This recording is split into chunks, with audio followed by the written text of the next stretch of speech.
Welcome to competitive cracker. ഞാൻ ധന്യ. അപ്പൊ നമ്മുടെ എഡ്യൂക്കേഷൻ നെറ്റ് കഴിഞ്ഞ എക്സാം അല്ലെ, നമ്മുടെ ഇക്കഴിഞ്ഞ ജൂണിലുള്ള എഡ്യൂക്കേഷൻ നെറ്റിന്റെ റിസൾട്ട് വന്നിട്ടില്ല.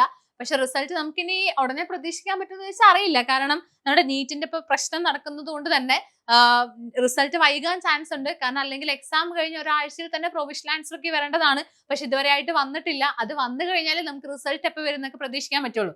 അപ്പൊ എങ്ങനെയാണെന്നുണ്ടെങ്കിലും ആ ഒരു എക്സാമിൽ അത്രയും വിശ്വാസമുള്ളവര്, എന്തായാലും എനിക്ക് നെറ്റ് അല്ലെങ്കിൽ JRF കിട്ടും എന്ന് ഉറപ്പുള്ളവരൊക്കെ, ഇനി അങ്ങനെ അല്ലാത്തവര് ഇപ്പൊ തന്നെ പഠിച്ചു തുടങ്ങണം. കാരണം നമ്മുടെ കഴിഞ്ഞ എക്സാം എളുപ്പമായിരുന്നു. പക്ഷെ ആ എളുപ്പമായിരുന്നു എന്ന് പറഞ്ഞതിന് തുടർന്ന് തന്നെ ഒരുപാട് ട്രോളുകളാണെങ്കിലും അല്ലെങ്കിൽ ഇപ്പൊ നമ്മുടെ സോഷ്യോളജിന്റെ ക്വസ്റ്റ്യൻ പേപ്പർ ചോർന്ന അവസ്ഥയാണെങ്കിലും അങ്ങനെയൊക്കെ ഒരുപാട് കാര്യങ്ങൾ ഉണ്ടായിരുന്നു, പ്രതിഷേധങ്ങളൊക്കെ ഉണ്ടായിരുന്നു. അപ്പൊ അതുകൊണ്ട് തന്നെ ഇനി അടുത്ത എക്സാം ഡിസംബറിൽ നടക്കാൻ പോകുന്ന എക്സാം ഇത്രയും ഈസി ആവാൻ ചാൻസ് ഇല്ല.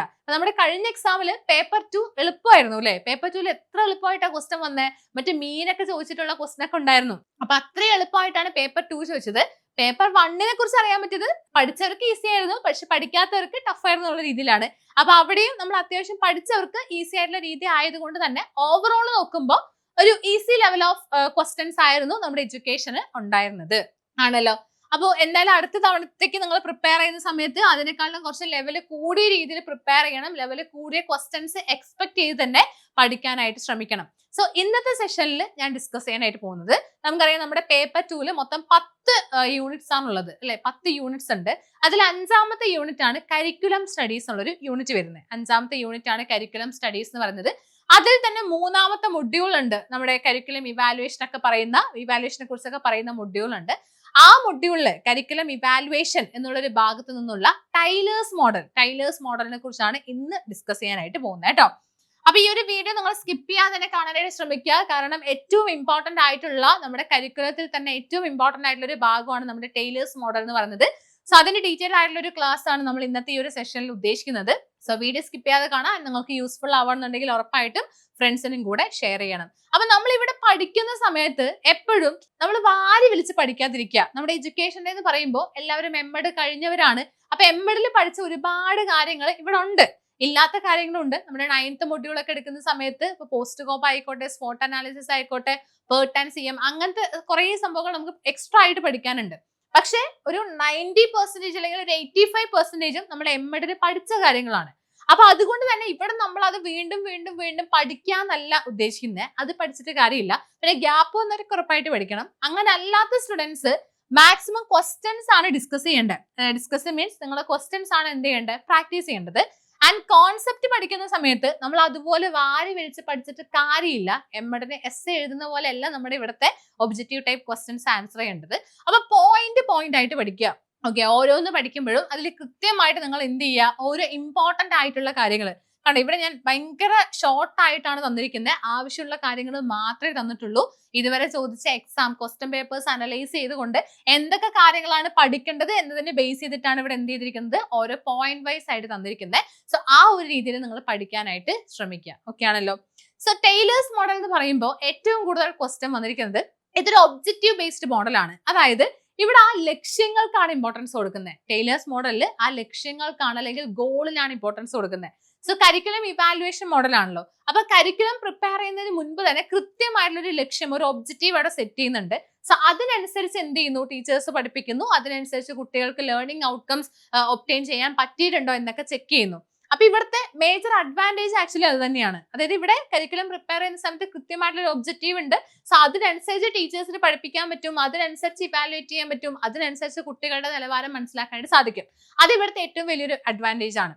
പക്ഷെ അതേസമയം അതിന്റെ ഡിസഡ്വാൻറ്റേജ് ആണ് എന്ത്, ഇവിടെ ഓൾറെഡി ഈ ഒബ്ജക്റ്റീവ്സ് ഒക്കെ പ്രീ പ്ലാൻഡ് ആയിട്ട് സെറ്റ് ചെയ്തത് കൊണ്ട് തന്നെ ഇവിടെ നമുക്ക് ഫ്ലെക്സിബിൾ ആയിട്ട് അവിടെ ഇവാലുവേഷൻ നടത്താനോ അല്ലെങ്കിൽ പിന്നീട് എന്തെങ്കിലും മാറ്റങ്ങൾ വരുത്താനോ, കുട്ടികൾക്ക് ഫോർമേറ്റീവ് അസസ്മെന്റ്, കുട്ടികളുടെ ഇപ്പൊ നമ്മൾ ക്ലാസ് എടുത്തുകൊണ്ടിരിക്കുന്ന സമയത്ത് ടീച്ചറുടെ ഇഷ്ടപ്രകാരം ഒരു ഫോർമേറ്റീവ് അസസ്മെന്റ് ഒക്കെ നടത്തി അസസ് ചെയ്യാനോ സാധിക്കുന്നില്ല. അത് ഇതിന്റെ ഏറ്റവും മേജർ ആയിട്ടുള്ള ഡിസഡ്വാൻറ്റേജ് ആണ്. അപ്പൊ ഇപ്പൊ തന്നെ നിങ്ങൾക്ക് ഏകദേശം കാര്യങ്ങൾ ക്ലിയർ ആയിട്ടുണ്ടാവും. ഇനി നമുക്ക് കറക്റ്റ് എക്സാം പോയിന്റ് ഓഫ് വ്യൂലാണ് നമ്മൾ പഠിക്കാനായിട്ട് പോകുന്നത്. സോ നോക്കിക്കേ, the Tyler's model is also referred to objective model. അപ്പൊ ടൈലേഴ്സ് മോഡലിന്റെ മറ്റൊരു പേരാണ് ഒബ്ജക്റ്റീവ് മോഡൽ. അപ്പൊ എക്സാമിന് ചിലപ്പോൾ ഈ ടൈലേഴ്സ് മോഡലിന് പകരം ചുമ്മാ ഒബ്ജക്റ്റീവ് മോഡൽ എന്ന് മാത്രമായിരിക്കും തരിക. അപ്പൊ അത് മനസ്സിലാക്കുക. It's also known as objective model. Because of its objective approach to education evaluation it was founded by Ralph Tyler. ആരുടെയാണിത്? റാൽഫ് ടൈലറുടെയാണ്. അതുകൊണ്ടാണ് ഇതിന് ടൈലേഴ്സ് മോഡൽ എന്നുള്ളൊരു പേര് വന്നത്. ഗോൾ അറ്റൈൻമെന്റ് മോഡൽ എന്നും ഇതിനെ പറയാറുണ്ട്. എന്താണ്?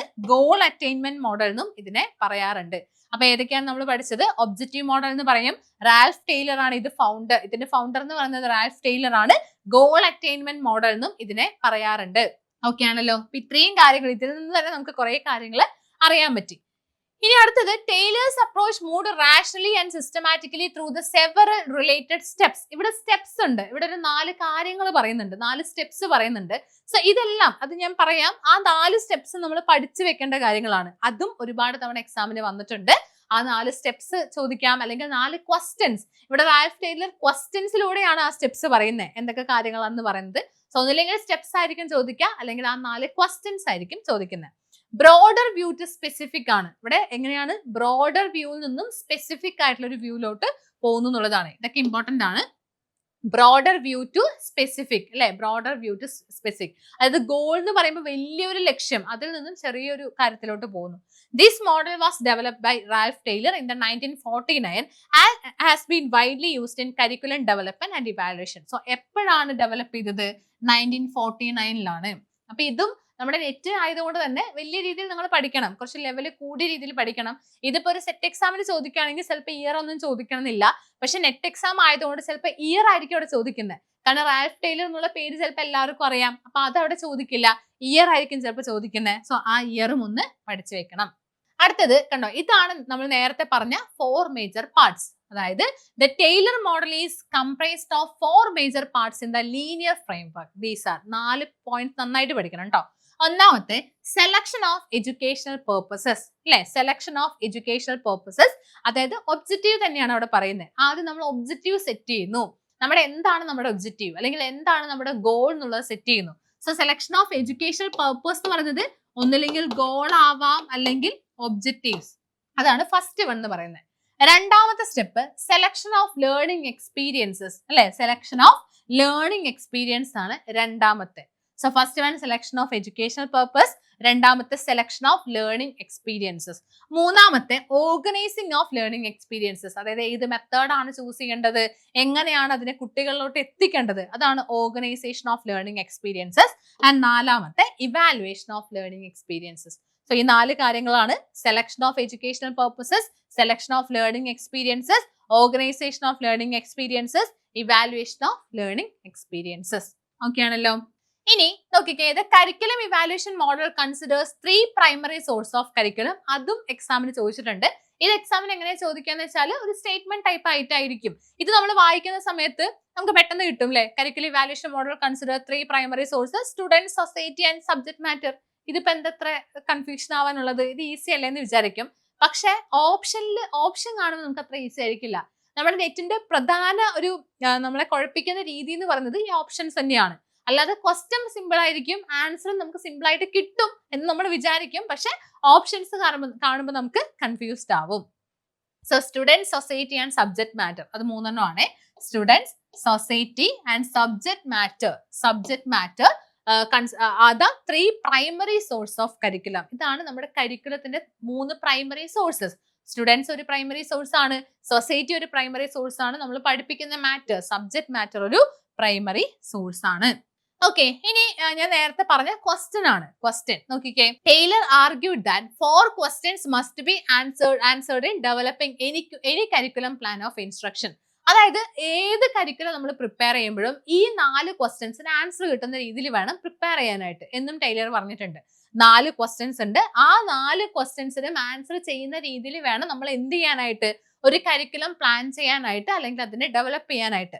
സോ ഒന്നാമത്തെ question, what educational purposes should the school seek to attain. ഇതാണ് നമ്മൾ ആദ്യം പറഞ്ഞ ആ എഡ്യൂക്കേഷണൽ പേർപ്പസസ് ഐഡന്റിഫൈ ചെയ്യണം എന്ന് പറഞ്ഞ സാധനം. സെയിം കാര്യം തന്നെയാണ്. അപ്പൊ ഇത് ക്വസ്റ്റ്യൻസ് ആയിട്ടാണ് അദ്ദേഹം ചോദിച്ചിരിക്കുന്നത്. അപ്പൊ ഞാൻ നേരത്തെ പറഞ്ഞ പോലെ നമുക്ക് എക്സാമിന് ഒന്നില്ലെങ്കിൽ ക്വസ്റ്റൻ ആയിട്ട് ചോദിക്കാം, അല്ലെങ്കിൽ ഈ പറഞ്ഞ പോലെ സ്റ്റെപ്പ് ആയിട്ട് ചോദിക്കാം. So what educational purposes should the school seek to attain എന്ന് പറയുമ്പോൾ അവിടെ ഒബ്ജക്റ്റീവ്സ് ആണ് അവിടെ ഉദ്ദേശിക്കുന്നത്. What educational purposes should the school seek to attain. അപ്പൊ ഇതിനുള്ള ആൻസർ കിട്ടണം ഒരു കരിക്കുലം പ്ലാൻ ചെയ്യുമ്പോൾ. ഇനി രണ്ടാമത്തെ, what educational experiences can be provided that will likely attain these purposes. അപ്പൊ ഈ എഡ്യൂക്കേഷണൽ പർപ്പസസ് അതിൽ അറ്റൈൻ ചെയ്യണമെന്നുണ്ടെങ്കിൽ ഏത് എഡ്യൂക്കേഷണൽ എക്സ്പീരിയൻസസ് ആണ് അവിടെ പ്രൊവൈഡ് ചെയ്യേണ്ടത് എന്നാണ്. അതായത് അവിടെ കണ്ടന്റ് ആണ് ഉദ്ദേശിക്കുന്നത്, അല്ലെ? നമ്മൾ എന്ത് കണ്ടന്റ് ആണ് അവിടെ കൊടുക്കേണ്ടത് എന്നുള്ളതാണ് ഉദ്ദേശിക്കുന്നത്. മൂന്നാമത്തെ, how can these education experience are effectively organise. ഇത് നമുക്ക് എങ്ങനെ ഈ ലേണിംഗ് എക്സ്പീരിയൻസസ് അവിടെ ഓർഗനൈസ് ചെയ്യാൻ പറ്റും എന്ന് പറഞ്ഞാൽ അവിടെ ടീച്ചിങ് മെത്തേഡ്സ് ആണ്. നമ്മൾ ഏത് മെത്തേഡ്സിലൂടെ ഈ കാര്യങ്ങൾ ഇംപ്ലിമെന്റ് ചെയ്യാം എന്നാണ് അവിടെ ഉദ്ദേശിക്കുന്നത്. And how can we determine whether the purpose R being attained എന്ന് പറയുമ്പോൾ അവിടെ ഇവാലുവേഷൻ ആണ് ഉദ്ദേശിക്കുന്നത്. സോ ഇതൊക്കെ വളരെ ഇമ്പോർട്ടന്റ് ആട്ടോ, പല തവണയായിട്ട് ചോദിച്ചതാണ്. ഇതൊക്കെ പഠിക്കാനായിട്ട് ശ്രമിക്കാം. ഓക്കെ, അപ്പൊ അഡ്വാൻറ്റേജസ് നമ്മൾ നേരത്തെ ഡിസ്കസ് ചെയ്ത കാര്യങ്ങൾ മാത്രം മൈൻഡിൽ വെച്ചാൽ മതി. പോയിന്റ് വൈസ് പഠിക്കുമ്പോൾ എങ്ങനെയാണ്? Relatively easy to understand and apply ആണ്, റാഷണൽ ആൻഡ് സിസ്റ്റമാറ്റിക് ആണ്, focus on curricular strength and weakness rather than being concerned solely with students performance. അപ്പൊ ഇവിടെ കുട്ടികളുടെ പെർഫോമൻസിന് ഒരു വിലയില്ല, അല്ലെ? കാരണം ഇവിടെ ഓൾറെഡി സെറ്റ് ചെയ്ത് വെച്ചിട്ടുള്ള ഒരു ഗോൾ ഉണ്ട്, അല്ലെ? ഒബ്ജക്റ്റീവ്സ് അല്ലെങ്കിൽ ഗോൾ ഉണ്ട്, അതിനനുസരിച്ചിട്ടാണ് ഇവാലുവേറ്റ് ചെയ്യുന്നത്. അല്ലാതെ കുട്ടികളുടെ പെർഫോമൻസിനനുസരിച്ച് അവിടെ മാറ്റം വരുത്തുന്നുണ്ടോ? ഇല്ല.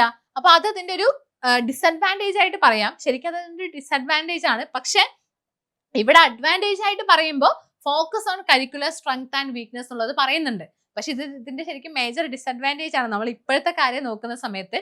പക്ഷെ അഡ്വാൻറ്റേജ് ആയിട്ടും അതിനെ പറയാം. അപ്പൊ നിങ്ങൾക്കിപ്പോ ഒരു സ്റ്റേറ്റ്മെന്റ് ആയിട്ട് ഇങ്ങനെ വരുവാണ്, the major advantage of Tyler model is focus on curricular strength and weakness rather than being concerned only with the students performance. അപ്പൊ അതൊരു അഡ്വാൻറ്റേജ് ആയിട്ട് കണക്കാക്കാം. കാരണം അക്കോർഡിംഗ് ടു ടൈലർ ഇത് ഇങ്ങനെയാണ് പറയുന്നത്.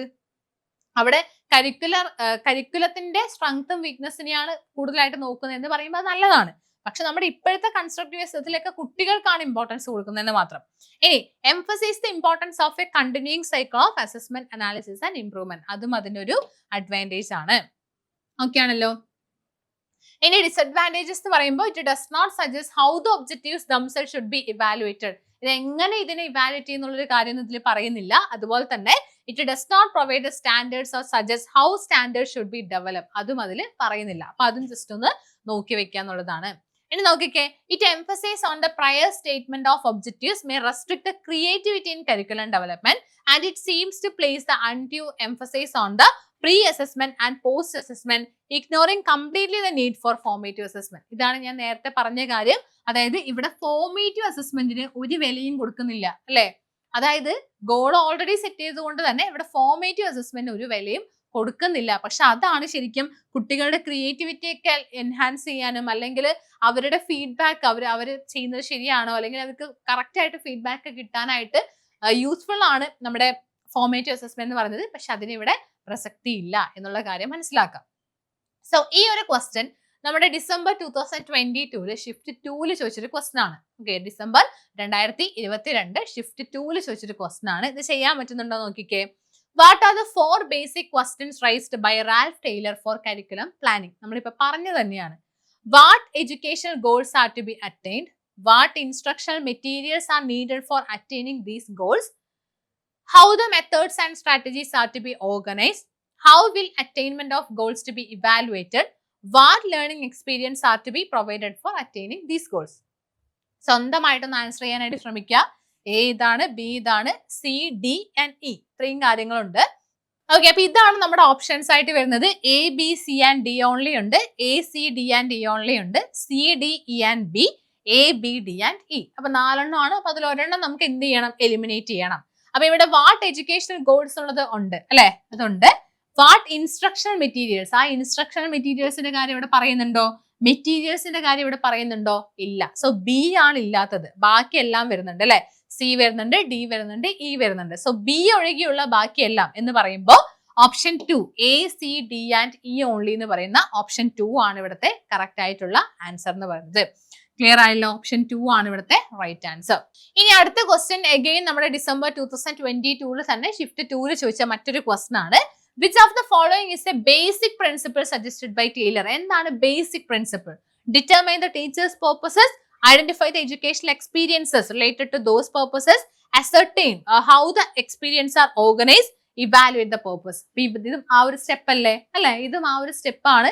അപ്പൊ അതിൽ ഏറ്റവും ബേസിക് സ്റ്റെപ്പ് എന്ന് പറയുന്നത് ഡിറ്റർമൈൻ ദ ടീച്ചേഴ്സ് പേർപ്പസ് ആണ്. അവിടെ ആ പേർപ്പസ്, എഡ്യൂക്കേഷണൽ പേർപ്പസ് അവിടെ നോക്കുന്നു, അല്ലെങ്കിൽ അത് ഐഡന്റിഫൈ ചെയ്യുന്നു എന്നുള്ളതാണ് ഒന്നാമത്തെ അല്ലെങ്കിൽ ബേസിക് പ്രിൻസിപ്പിൾ എന്ന് പറയുന്നത്.